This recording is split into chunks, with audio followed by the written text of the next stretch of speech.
O assessor especial de Lula para assuntos internacionais, Celso Amorim, disse em entrevista ao portal Metrópolis que o Brasil se mantém neutro no conflito entre Israel e Irã. A declaração foi feita em resposta aos Estados Unidos, que pressionam países latino-americanos a definirem um posicionamento sobre o confronto. Segundo Amorim, o Brasil não tem lado, o Brasil está do lado da paz. Os norte-americanos classificam o regime iraniano como patrocinador estatal do terrorismo. Por isso, cobram os países aliados a adotarem a mesma postura. Tá aí então na tela, inclusive matéria no nosso site, o site aqui da revista Oeste, Celso Amorim, dizendo que não tem, professor, o Brasil não tem um lado, né? O Brasil está do lado da paz, que significaria dizer um acererê, raderê, né? Não significa absolutamente nada. Acho muito legal quando você fala isso, por incrível que pareça. Mas, gente, só para tentar explicar, para ver, e eu vou tentar fazer essa explicação rapidamente, até para mostrar o mau caratismo que envolve declarações dessa natureza. Se diz que o Brasil tem, inclusive na sua Constituição, que nós trabalhamos pela paz e nós temos um histórico, uma tradição diplomática e nós fundamos uma escola de diplomacia, não é o Instituto Rio Branco, nós fundamos uma escola de diplomacia, uma maneira de fazer diplomacia que prega sempre a mediação, o diálogo e os procedimentos diplomáticos como os prioritários antes de qualquer ação. Isso não significa que equivale ao posicionamento do Celso Amorim. Esse é o primeiro ponto. Quando o Celso Amorim, ele diz que nós ficaremos pela paz, nós somos neutros, a declaração de neutralidade dele no momento em que uma guerra se iniciou, em que ele fala estamos neutros, é que ele coloca como idênticos os motivos que levaram à guerra de Israel e os motivos que fazem com que o Irã financie o terrorismo na região. E não são idênticos. Ora, quem já trabalhou com mediação sabe que o procedimento de mediador significa não tomar posição, mas isso não significa a neutralidade propriamente dita. Significa a honestidade intelectual nos procedimentos técnicos, de forma que a verdade e os fatos sejam colocados na sua integralidade.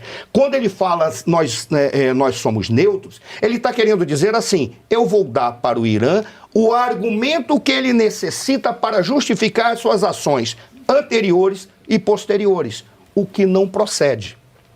O que fez a representante norte-americana? Ela simplesmente disse, nós estamos num momento que é um momento chave e de mudança de um processo das relações internacionais. Foi iniciado com Israel, que algo não está sendo dito de uma maneira clara.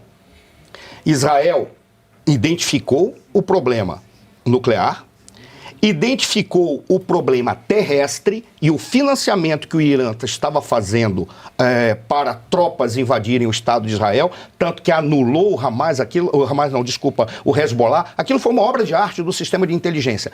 Ainda se estudará para ver se é possível reproduzir aquele tipo de coisa. Não se sabe nem se aquilo pode ser reproduzido. De tão espetacular que aquilo foi.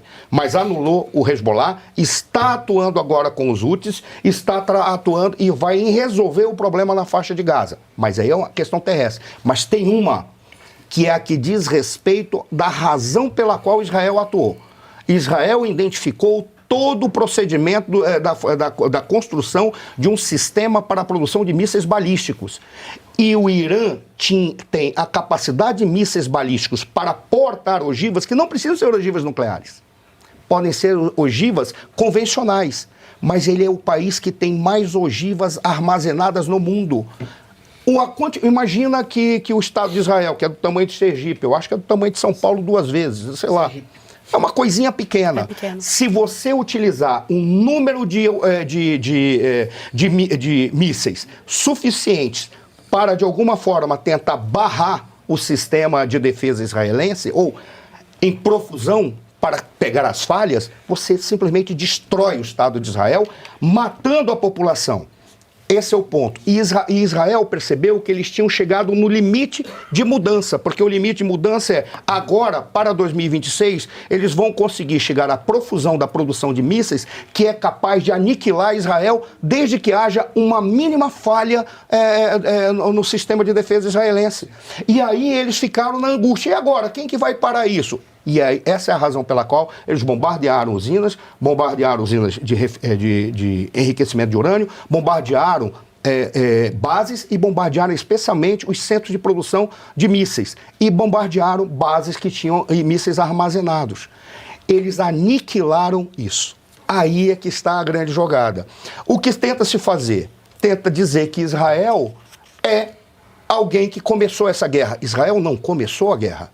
Israel está se defendendo, porque o início da guerra se deu certamente naquele processo articulado em que o Hamas invadiu o Estado israelense.